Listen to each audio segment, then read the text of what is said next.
अस्सलामु अलैकुम वरहमतुल्लाहि वबरकातुह। जवाब आया ही नहीं। अस्सलामु अलैकुम वरहमतुल्लाहि वबरकातुह।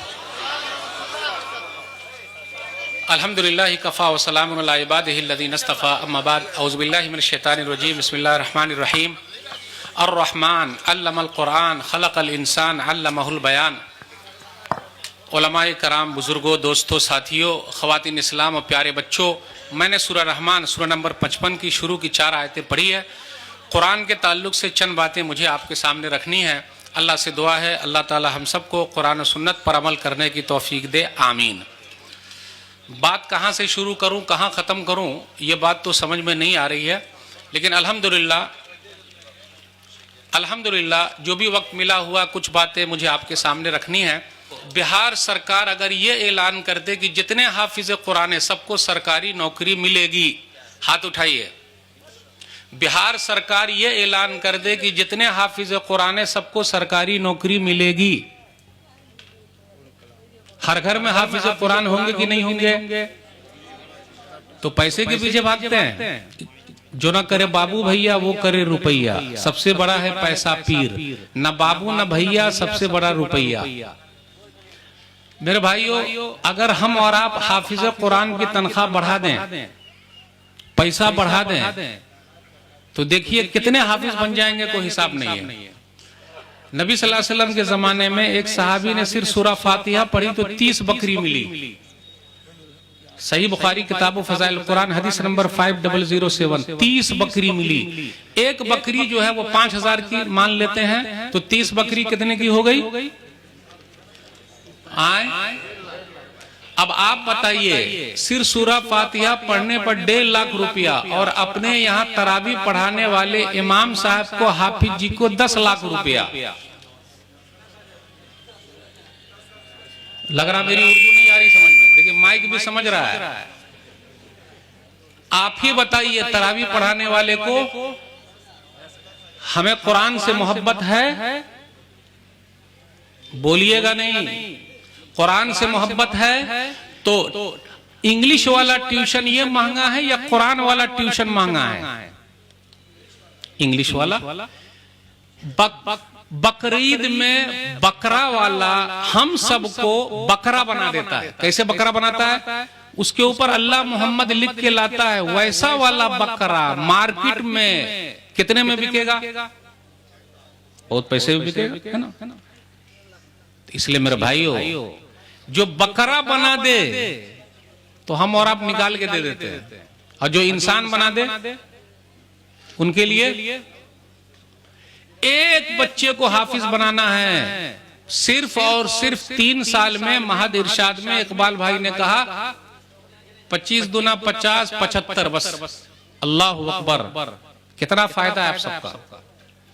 अगर हम और आप कुरान की खिदमत नहीं करेंगे, शेख साहब ने कहा बड़ा अच्छा खिताब था, वो रिकॉर्ड होना चाहिए था, वो किए नहीं। उन्होंने अपनी दर्द सुना दी, बता दिया कुरान के बारे में। अभी जो मैंने तर्जुमा किया लगभग 5-6 साल से कर रहा हूँ, 9वीं बार कुरान छपेगा। 9वीं मर्तबा मैंने खुद कुरान को टाइप किया है। मुझे ये लगता है कि मैं अभी 0 हूँ। 9 मर्तबा तर्जुमा मुकम्मल करने के बाद भी लगता है 0। अल्हम्दुलिल्लाह बंगाली में भी आने वाला है, मराठी में भी आने वाला है, संस्कृत में भी। मैं आप लोगों से कहता हूं संस्कृत सीखिए, कुरान का तर्जुमा कीजिए, इंशाअल्लाह वो भी हम लोग तर्जुमा करने वाले हैं। संस्कृत अपने भारत की जबान है भाई, तो हम लोग काहे नहीं सीखेंगे? अंग्रेजी में, सब में भी।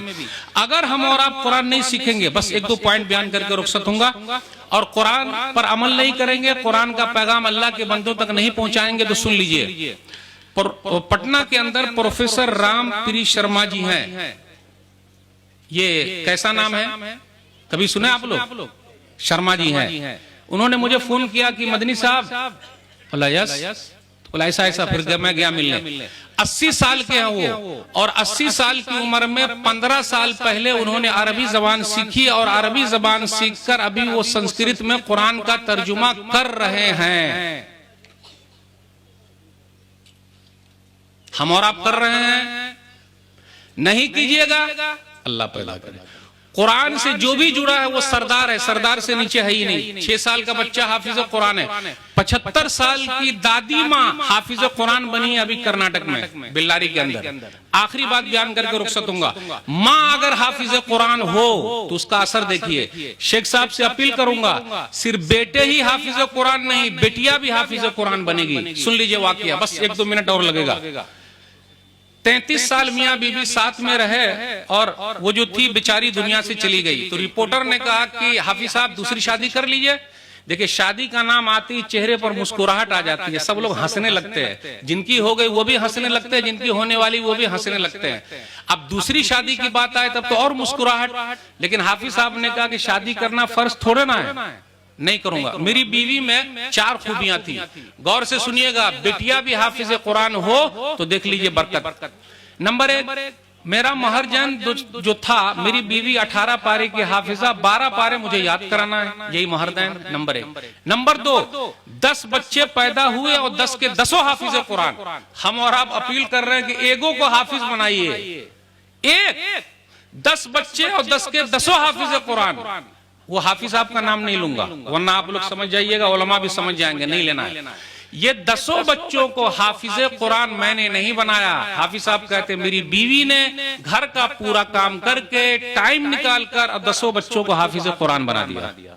मैं आप सबसे अपील करता हूं, मेरी एक रिक्वेस्ट मान लीजिए, सिर्फ एक, ज्यादा नहीं। अपने बच्चों को सूरा फातिहा आप लोग याद करा दीजिए। कितने लोग याद कराएंगे? हाथ उठाइए भाई। सूरा फातिहा अल्हम्दुलिल्लाह रब्बिल आलमीन अपने बच्चों को आप लोग याद करा दीजिए। क्यों? जब तक वो जिंदा रहेगा, कुरान पढ़ेगा, नमाज में सूरा फातिहा पढ़ेगा तो सवाब किसको मिलेगा? अब तो हाथ उठाइए। सूरा फातिहा आप लोग को याद करना, बस छोटी सी रिक्वेस्ट। चलिए, हाफिज कुरान बना दिया। नंबर 3, 33 साल तक मियाँ बीवी साथ में रहे, कभी मेरी बीवी ने ये नहीं कहा अरे कैसा कलर आप कपड़ा ले आए हैं, जाइए दूसरा लेकर आइए। हमारी और आपकी वाइफ 10 मरतबा भगाएगी, आपको कलर वर्ड चॉइस करना नहीं आता, कैसा कपड़ा उठा के ले आए, तो चलिए मैं ही चली जाती हूँ लाने के लिए। बोले नहीं, कभी नहीं, 33 साल में कभी नहीं कहा। यह कुरान की बरकत है, और हम और आप जो यहाँ बैठे हुए ये सिर्फ कुरान की बरकत है।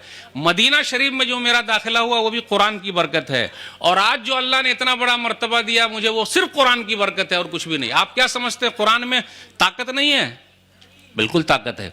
आखिरी बात, हाफिज साहब कहते हैं मेरी एक किताब छपी, मेरे पास पैसे नहीं थे, बीवी से कहा जेवर दे दीजिए, फिर वो किताब छप गई। जब मैं पैसा लेकर गया कि जेवर बना लीजिए तो बीवी ने कहा मैंने अल्लाह से सौदा किया, मरने के बाद अल्लाह से लेना। यह हाफिज कुरान बीवी अगर आपके पास है फिर देख लीजिए घर में बरकत ही बरकत है। आप मामूली समझ रहे हैं? इसलिए मेरे भाइयों, कुरान से जुड़िए, शेख साहब का साथ दीजिए, आप भी आगे बढ़िए, बस हिम्मत कर लीजिए, मेरे सब बच्चे अल्लाह के कुरान के खादिम बनेंगे। बस ये चंद बातें थी, इंशाअल्लाह किसी और मुनासिबत से गुफ्तगू करेंगे। अस्सलाम वालेकुम वरहमतुल्लाहि वबरकातुहू। जज़ाकुमुल्लाह खैरल जज़ा। ये थे मुफस्सिर कुरान हज़रत मौलाना सनाउल्लाह साहब मदनी हफ़िज़हुल्लाह।